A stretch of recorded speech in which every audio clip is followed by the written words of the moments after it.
नमस्कार, आदाब, सत श्री अकाल, welcome to news talk with BD Sameer.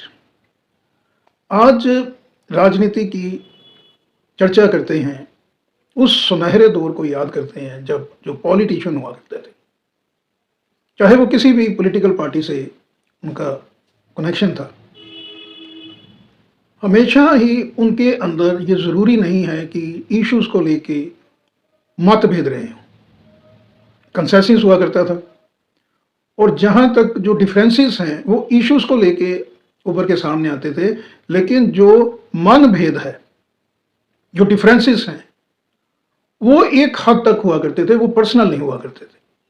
और जो कोर इशू हुआ करते थे देश हित में, जन कल्याण हित में, उसको लेके हमारे जो पॉलिटिशियंस हैं, आज उनकी जो जर्नी है, जो उनके सोचने समझने की शक्ति थी, कार्यशैली थी, लाइफ फिलॉसफी थी, लाइफ ऑफ जर्नी था, किस तरह वो समझते थे कि हमने बहुत एक संघर्ष के बाद ब्रिटिश हुकूमत से आज़ादी हासिल की थी। वो जो वैल्यूज़ थी, जो म्यूचुअल ट्रस्ट और म्यूचुअल रिस्पेक्ट हुआ करती है, उस दौर को और कुछ पॉलिटिशियंस को याद करते हैं। तो 1947 के अंदर हमारा देश जो था आज़ाद हुआ।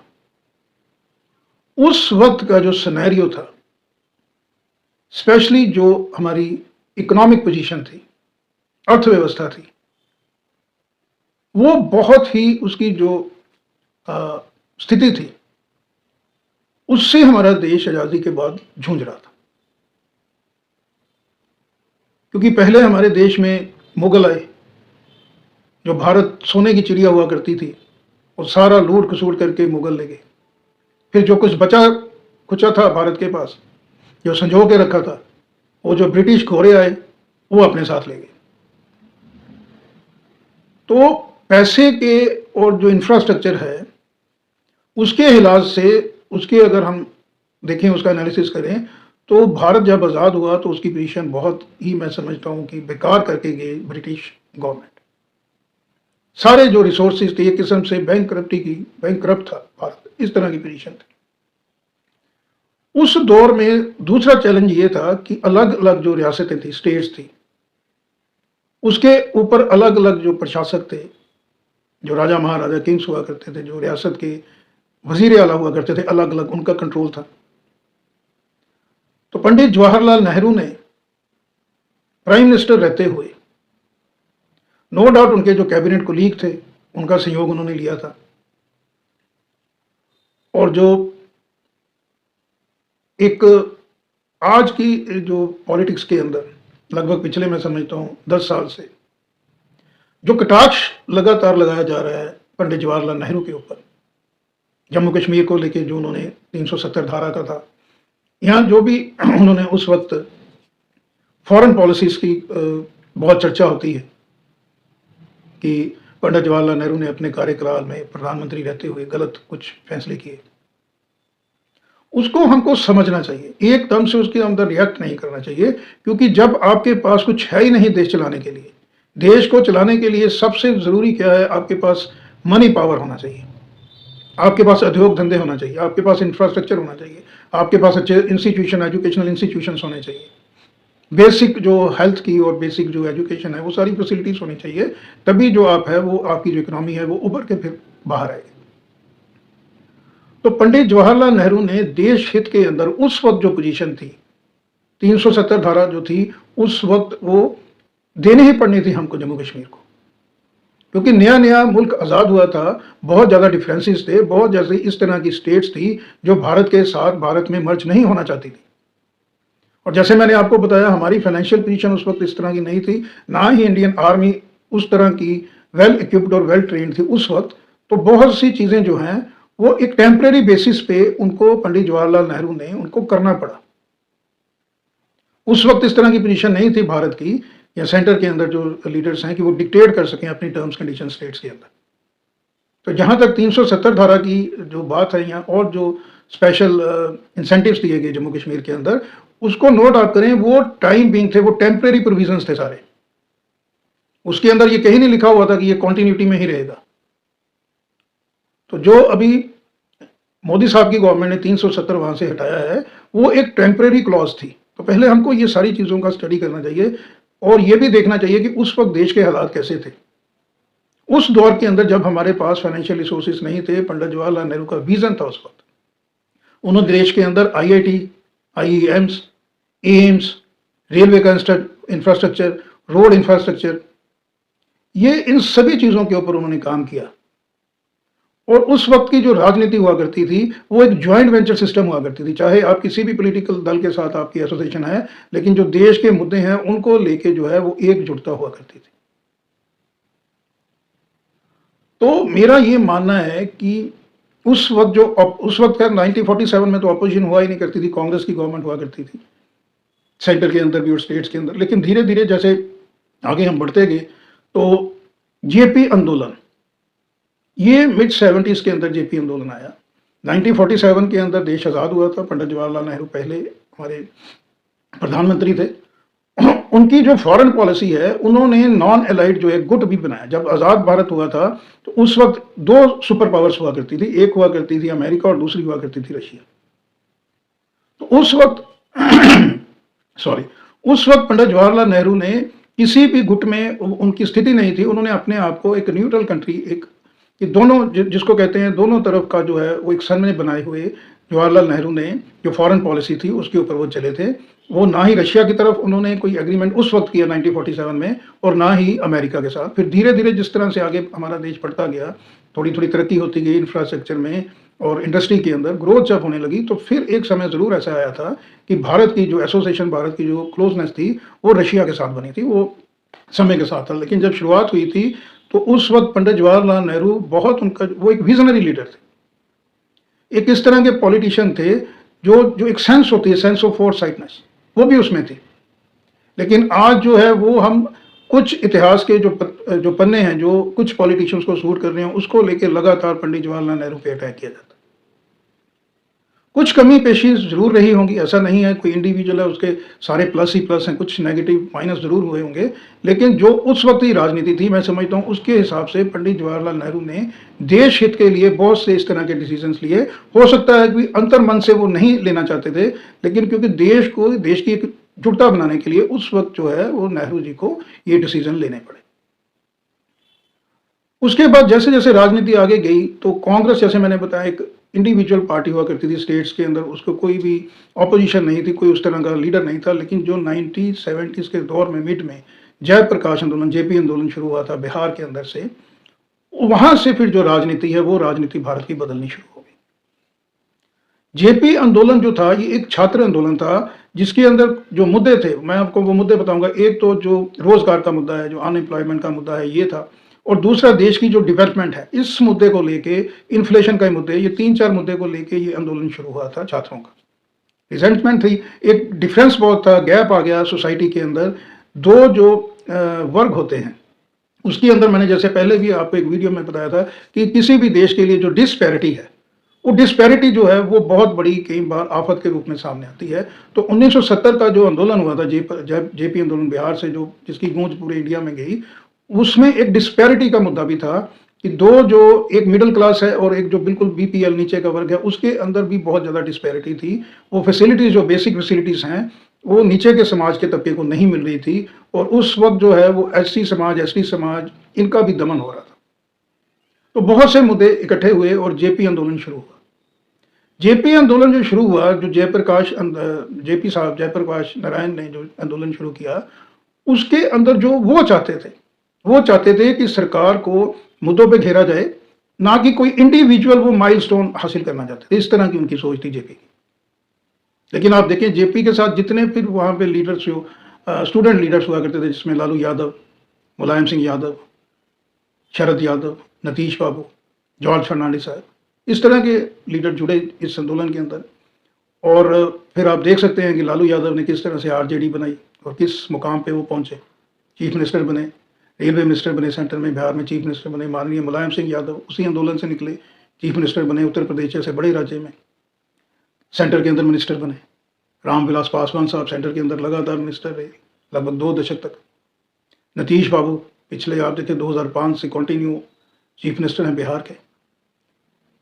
तो जेपी आंदोलन से ये जो लीडर निकले, इन्होंने कहीं ना कहीं मैं समझता हूँ जो इनकी एक महत्वाकांक्षा थी, एक इंडिविजुअल अपनी जो आइडेंटिटी बनानी थी वो भी इन्होंने बनाई। और वो जो 1947 का दौर था, 1947 से लेके जो अर्ली 70s का दौर था, जिसके अंदर हमेशा देश हित ऊपर रहा करता था, वो जेपी आंदोलन के बाद जैसे जैसे लीडर्स नहीं आए, नई एक जनरेशन आई, तो बदलाव शुरू होने लगा मुद्दों को लेके। चाहे वो देश हित का मुद्दा है, लेकिन ऑपोजिशन हमने करनी है क्योंकि हम ऑपोजिशन के अंदर हैं। ये दौर शुरू हो गया था 1980s के अंदर। फिर 19 के अंदर जब शुरुआत हुई तो लाल कृष्ण आडवाणी साहब ने रथ यात्रा शुरू की, और भारतीय जनता पार्टी के भी 1990 से जो है वो राजनीति के अंदर उनकी जो एक पैंठ है वो बननी शुरू हो गई रथ यात्रा के बाद। तो कांग्रेस के साथ फिर भारतीय जनता पार्टी, पहले जनसंघ थी, इसके बाद आरजेडी, सपा, इस तरह की पार्टीज जो हैं, इस तरह की पार्टीज का उदयकरण होता रहा। लेकिन जो पर्सनल अटैक्स थे उससे पॉलिटिशियन अवॉइड करते थे, लेकिन वो जो एक रिस्पेक्ट हुआ करती थी पॉलिटिक्स के अंदर, पॉलिटिशियंस के अंदर देश के प्रति, वो धीरे धीरे कम होती गई। अटल बिहारी वाजपेयी जो जर्नी शुरू हुई नेहरू साहब से, पंडित जवाहरलाल नेहरू ने लोकसभा के अंदर, अभी नोट भी है वहाँ पे, नोटेड फैक्ट है, उन्होंने अटल बिहारी वाजपेयी के परिप्रेक्ष्य में ये कहा था कि आप जरूर एक दिन भारत के प्राइम मिनिस्टर बनोगे। तो जो जर्नी, एक जेंटलमैन जर्नी पॉलिटिक्स के अंदर शुरू की पंडित जवाहरलाल नेहरू ने, वो फिर धीरे धीरे आके रुकी अटल बिहारी वाजपेयी। 1999 में फुल टर्म वो 5 साल उन्होंने as prime minister of India अपने जो रिस्पॉन्सिबिलिटीज़ हैं, लाइबिलिटीज़ हैं, उनको बहुत बेखूबी से उन्होंने निभाया। उसके पहले 13 दिन की सरकार और 13 महीने की सरकार भी उनकी अल्पमत की वहाँ पे रही। वाजपेयी साहब का भी ये एक ऐसा दौर हुआ करता था कि जिसके अंदर जो पॉलिटिक्स के अंदर वो जो मॉरल वैल्यूज थी वो देखी जा सकती थी। ये नहीं है कि कोई सही मुद्दा है, देश हित का मुद्दा है, उसके अंदर भी आपने ऑपोजिशन करनी है क्योंकि आप ऑपोजिशन में हो। तो सत्ता पक्ष जो है उसको आपने क्रिटिसाइज ही करना है, चाहे वो जो मुद्दा है वो वजनदार हो। ये चीज़ अटल बिहारी वाजपेयी जब रहे, तब उन दिनों में ही हम महसूस कर सकते थे कि पॉलिटिक्स के अंदर कुछ जो सेंस ऑफ रिस्पॉन्सिबिलिटी है, ह्यूमन टच है, वो वहाँ पे ज़रूर था। कभी भी उस दौर में, स्पेशली मैं वाजपेयी साहब की तारीफ करूँगा, इस तरह के पॉलिटिशियन जिनकी अक्रॉस द पार्टी, कोई भी चाहे सत्ता पक्ष है विपक्ष है, वो आज भी जो थॉट्स हैं, जो थॉट प्रोसेस हुआ करता था वाजपेयी साहब का, जो उनकी स्पीचेस हुआ करती थी, जो एक सबका साथ सबका विकास लेके उनका जो विजन हुआ करता था, उनको आज भी देश की जनता और सभी पॉलिटिकल पार्टी के पॉलिटिशियंस उनका रिगार्ड करते हैं। कभी भी कोई उन्होंने इस तरह की स्टेटमेंट नहीं दी, जैसे कहते हैं ब्लो द बेल, नहीं करी, रिस्पेक्ट दी ऑपोजिशन को। इसके साथ मैं नाम लेना चाहूँगा अब्दुल कलाम साहब का। हालांकि वो उनको पॉलिटिक्स के अंदर और एज रेगुलर पॉलिटिशियन तो हम उनको नहीं कह सकते हैं, प्रेसिडेंट वो बने थे भारत के, मिसाइल मैन उनको कहा जाता था, क्योंकि जो प्रेसिडेंट है, ये प्रेसिडेंट की पोस्ट जो है, इस पोस्ट को नॉन पॉलिटिकल पोस्ट जो है वो संज्ञा दी गई है। तो रोज़ की जो रोज़मर्रा की जो पॉलिटिक्स है उसके अंदर उनकी इन्वॉल्वमेंट नहीं हुआ करती थी, लेकिन उन्होंने प्रेसिडेंट ऑफ इंडिया रहते हुए ये मैसेज ज़रूर दिया आम जन को। उनका जो इंटरेक्शन हुआ करता था, उनका जो कम्युनिकेशन, उनका जो मेल मिलाप हुआ करता था जनरल पब्लिक के साथ, राष्ट्रपति भवन के जो उन्होंने दरवाजे खोले आम जन के लिए, और जिस तरह से एक ब्लैक एंड वाइट उन्होंने अपनी जो जर्नी थी वो लोगों को बताई, उनको सल्यूट है। उन्होंने इस तरह की एक इमेज बनाई भारत के अंदर, आम जन के अंदर, कि कभी भी उन्होंने जो पब्लिक फंड्स हुआ करते थे, गवर्नमेंट फंड्स हुआ करते थे, उनका पर्सनल यूज़ नहीं किया और ना ही पर्सनल प्रमोशन के लिए उस फंड का यूज़ किया। इस तरह के पॉलिटिशियन थे। और गौर करने वाली बात है कि उनके पास जो 2 या 3 उनके पास जो फॉर्मल सूट थे वो थे केवल, वो भी सिर्फ इसलिए थे कि कभी कोई फॉरेन डिग्निटी आ रही है या उनको कहीं फॉरेन का विजिट करना है, कुछ उस तरह का ऑफिशियल सेरेमनी है, उसके लिए वो फॉर्मल ड्रेसेस थी, गिनती की 3 या 4। तो पूरा का पूरा जीवन जो है वो, चाहे वाजपेयी साहब हैं, नेहरू जी हैं, अब्दुल कलाम जी हैं, देश हित में समर्पित। वाजपेयी साहब के बाद मैं नाम लेना चाहूँगा डॉक्टर मनमोहन सिंह। 10 साल प्राइम मिनिस्टर रहे। इसमें ये हमको ज़रूर देखना है, मुझे ये एक बहुत एक पीड़ा होती है कि जब हम किसी पॉलिटिकल पार्टी या किसी पॉलिटिशियंस की कुछ अच्छी चीज़ें सामने लेके आते हैं, एक पॉजिटिव फ्रेम माइंड में, तो उसको ये बहुत बार सोशल मीडिया में या दूसरे चैनल्स में ये संज्ञा दी जाती है कि ये इंडिविजुअल फलां जो पार्टी है, उसको उसकी एसोसिएशन उसके साथ है, तो उसको क्रिटिसाइज़ किया जाता है। अरे चाहे वो कांग्रेस की तरफ से प्राइम मिनिस्टर थे, चाहे यूपीए गवर्नमेंट में थे, लेकिन थे तो प्राइम मिनिस्टर वो सभी के, वो खाली कांग्रेस के प्राइम मिनिस्टर नहीं थे डॉक्टर मनमोहन सिंह। तो डॉक्टर मनमोहन सिंह ने 10 साल राज किया भारत के अंदर, भारत की जो इकोनॉमी थी उसको पटरी पे लेके आए। इसके पहले जब वो पीवी नरसिम्हा राव साहब की गवर्नमेंट में फाइनेंस मिनिस्टर थे, आरबीआई के गवर्नर थे, उन्होंने भारत को जो है, भारत की अर्थव्यवस्था जो कंगाल हो गई थी उसको खुशहाल बनाने में डॉक्टर मनमोहन सिंह का मैं समझता हूँ एक बहुत बड़ा योगदान है। जो रिसेशन का दौर था 90s के अंदर, उस रिसेशन में यूनाइटेड स्टेट्स ऑफ अमेरिका और यूरोप के बड़े कंट्री जो हैं उस रिसेशन का शिकार हुए थे। अमेरिका के अंदर ना जाने कितने जो बैंक्स हैं उनका एनपीए इतना ज़्यादा हो गया कि वो बैंक्स जो हैं वो क्लोज डाउन उनको किया गया। आज की जो जनरेशन है शायद उनको ये नहीं मालूम हो कि जो लोन लिया गया था यूनाइटेड स्टेट ऑफ अमेरिका के अंदर, उस लोन की जो इंस्टॉलमेंट है, वो किस्तें हैं, वो अमेरिका का सिटीजन भरने में वो उसको दिक्कत होने लगी। दिक्कत क्यों होने लगी? क्योंकि सेविंग्स वहां पे थी नहीं।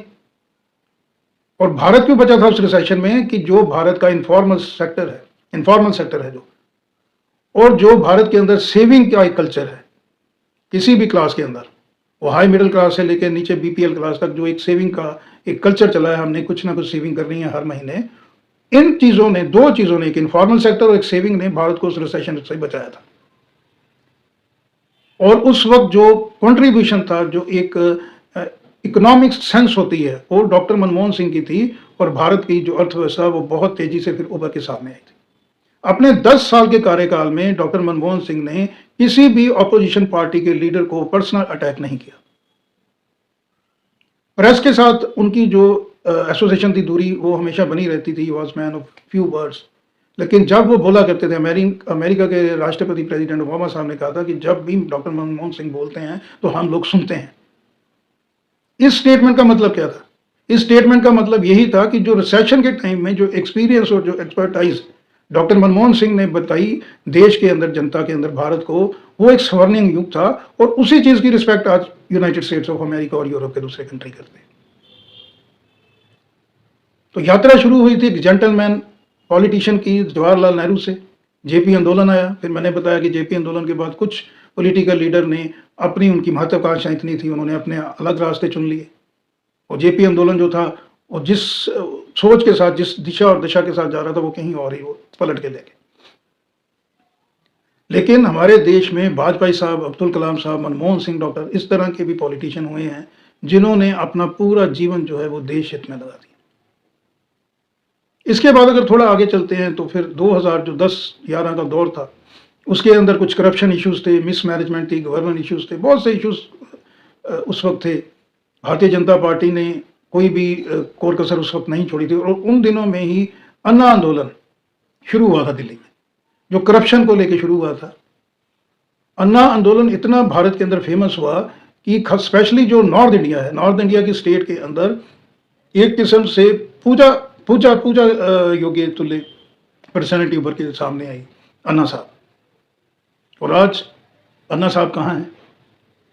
और अन्ना साहब के साथ जिन्होंने वो आंदोलन शुरू किया, मैं नाम नहीं लेना चाहूँगा, फिर वो ये हो जाएगा कि पर्सनल टीका टिप्पणी। लेकिन जिन लोगों ने फिर अन्ना आंदोलन से आम आदमी पार्टी का गठन किया, और आम आदमी पार्टी आज किस तरफ लेके जा रही है देश को, वो भी हमारे सामने। कुछ उनके विजन अच्छे हैं, वो जो फ्री बीस की पॉलिटिक्स आम आदमी पार्टी कर रही है वो कुछ हद तक बिल्कुल सही है, क्योंकि सोशल इकोनॉमिक स्टेट है भारत, और डिस्पैरिटी जो है वो बिल्कुल नहीं होनी चाहिए। और समाज का जो बिल्कुल निम्न वर्ग है उनको जो है वो हर फैसिलिटी, हर सब्सिडी, हर चीज़, स्पेशली जो बेसिक चीज़ें हैं जिसके अंदर प्राइमरी हेल्थ, प्राइमरी एजुकेशन है, अच्छी सड़कें हैं, अच्छा इंफ्रास्ट्रक्चर है, साफ पानी का, पीने का पानी है, पोल्यूशन है, इससे रिलेटेड जो उनको कुछ सब्सिडीज मिल रही हैं या कुछ फ्री बीज मिल रही हैं, उसका मैं समर्थन करता हूं। लेकिन अक्रॉस द लाइन अगर आप किसी भी इनकम ग्रुप से रिलेट करते हैं, तो अगर आपकी कोई सभी की सभी बस यात्राएं फ्री हैं, आपका धार्मिक स्थान पे सीनियर सिटीज़न का जाना फ्री है, चाहे आप करोड़पति हैं। इस तरह से अगर आपकी बिजली फ्री है और बहुत सी घोषणाएँ इस तरह की हैं, तो वो हमको उसका एनालिसिस ज़रूर करना चाहिए कि जो अन्ना आंदोलन शुरू हुआ था, वो अन्ना आंदोलन को लेके जो लोग आगे आज बढ़ रहे हैं, उनकी दिशा और दिशा देखने की भी हमको ज़रूरत है। तो पंडित जवाहरलाल नेहरू, अटल बिहारी वाजपेयी, डॉक्टर मनमोहन सिंह, अन्ना हज़ारे, इस तरह की जो पर्सनैलिटीज़ हैं, जयप्रकाश जेपी, आज इस तरह के लोगों को पता नहीं फिर से हम ढूँढने में कामयाब हो पाएँगे कि नहीं। और जिस तरह से निस्वार्थ भाव से इन्होंने भारत के लिए काम किया, उसको हम सैल्यूट करते हैं। इनकी सेवाओं को अलग-अलग पैरामीटर्स में हम एक्नॉलेज करते हैं। और अंत में उनको याद करते हुए, क्योंकि इन पर्सनैलिटीज़ में से ज़्यादातर पर्सनैलिटीज़ आज हमारे बीच नहीं हैं। अन्ना जी इज़ स्टिल विद अस, लेकिन जो उनको मान-सम्मान मिलना चाहिए, क्या वो मिल रहा है? तो अंतर्मन मन में झाँकने की हमको ज़रूरत है। और ये एक सिमरन और अंदर एक एनालिसिस चलता रहे कि इस तरह के जो लोग हैं, कहाँ गए वो लोग? मान दर्पण में कहाँ गए वो लोग? नमस्कार, थैंक यू।